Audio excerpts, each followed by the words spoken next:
Yes, dictation 5 second बाद start होगा। Speed 80 शब्द प्रति मिनट।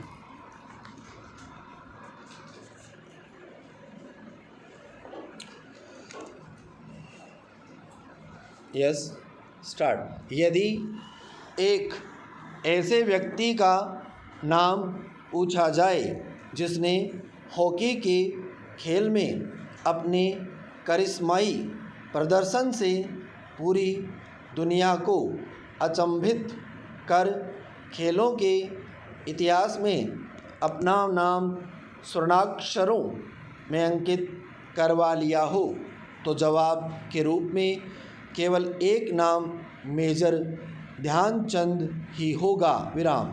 हॉकी के मैदान पर जब वे खेलने उतरते थे तब एक ऐसा मायावी इंद्रजाल बुनते थे कि विरोधी टीम की हार सुनिश्चित लगने लगती थी। विराम।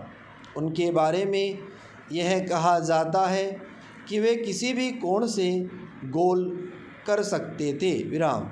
यही कारण है कि सेंटर फॉरवर्ड के रूप में उनकी तेज़ी और ज़बरदस्त फुर्ती को देखते हुए उनके जीवन काल में ही उन्हें हॉकी का जादूगर कहा जाने लगा था। विराम पैरा। हॉकी के ऐसे प्रतिभाशाली खिलाड़ी ध्यानचंद का जन्म 29 अगस्त 1905 को उत्तर प्रदेश के इलाहाबाद शहर में हुआ था। विराम। उनके पिता सोमेश्वर दत्त सिंह मूल रूप से पंजाब के निवासी थे और उस समय ब्रिटिश इंडियन आर्मी में सूबेदार के पद पर इलाहाबाद में तैनात थे। विराम। कुछ दिनों बाद उनका स्थानांतरण झांसी में हो गया, इसलिए ध्यानचंद भी अपने पिता के साथ वहीं रहने चले आए। विराम। इनकी प्रारंभिक शिक्षा भी झांसी में ही हुई थी। विराम। अपने पिता के स्थानांतरणों से पढ़ाई के बाधित होने और हॉकी के प्रति अपनी दीवानगी के कारण वे केवल 6ठी कक्षा तक ही पढ़ाई कर सके। विराम। उनके बचपन का नाम ध्यान सिंह था। विराम पैरा। वे बचपन में अपने मित्रों के साथ पेड़ की डाली से स्टिक और बेकार पड़े कपड़ों की गेंद बनाकर हॉकी खेला करते थे। विराम। एक बार की बात है, वे अपने पिता के साथ एक हॉकी मैच देख रहे थे। विराम। इसमें एक पक्ष के खिलाफ विरोधी पक्ष ने लगातार कई गोल किए। विराम। कमज़ोर पक्ष की स्थिति देखकर ध्यानचंद ने अपने पिता से कहा कि यदि वे इस पक्ष की तरफ से खेलें तो परिणाम कुछ और ही होगा। विराम। वहीं पास में खड़ा आर्मी का एक ऑफिसर उनकी बात को सुन रहा था। विराम।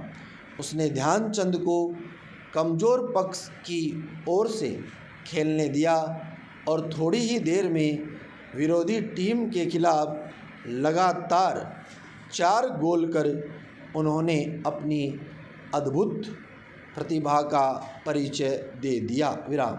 उस समय उनकी आयु मात्र 14 वर्ष थी। विराम पैरा।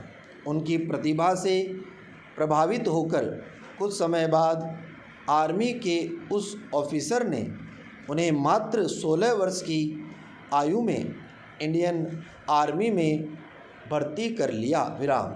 इसके बाद हॉकी से उनका साथ किसी न किसी रूप में जीवन पर्यंत रहा। विराम। आर्मी में शामिल होने के बाद उनके ब्राह्मण रेजिमेंट के कोच भोले तिवारी इनके पहले कोच बने। विराम। कहा जाता है कि आर्मी में सिपाही के तौर पर कार्य करने के कारण उनके पास हॉकी खेलने के लिए वक्त नहीं होता था, इसलिए रात को जब उनके सभी साथी बैरक में सो जाते थे तब ध्यानचंद चांद की रोशनी में हॉकी की प्रैक्टिस किया करते थे विराम। इससे हॉकी के प्रति उनकी दीवानगी का पता चलता है विराम पैरा। आर्मी में शामिल होने के साथ ही उनके हॉकी खिलाड़ी के रूप में करियर की शुरुआत तब हुई जब 21 वर्ष की आयु में वर्ष 1926 में उन्हें न्यूजीलैंड जाने वाली भारतीय टीम में चुन लिया गया विराम। इस दौरे में भारतीय सेना की टीम ने 21 में से 18 मैच जीते थे विराम। 23 वर्ष की उम्र में ध्यानचंद वर्ष 1928 के एम्स्टर्डम ओलंपिक में पहली बार भाग ले रही भारतीय हॉकी टीम के सदस्य चुने गए विराम। यहाँ 4 मैचों में भारतीय टीम ने 23 गोल किए और अंत में स्वर्ण पदक जीतने में कामयाब रही विराम। वर्ष 1932 में लॉस एंजलिस ओलंपिक में भारत ने अमेरिका को 24-1 के रिकॉर्ड अंतर से हराया विराम। इस मैच में ध्यानचंद एवं उनके बड़े भाई रूप सिंह ने 8-8 गोल किए थे विराम।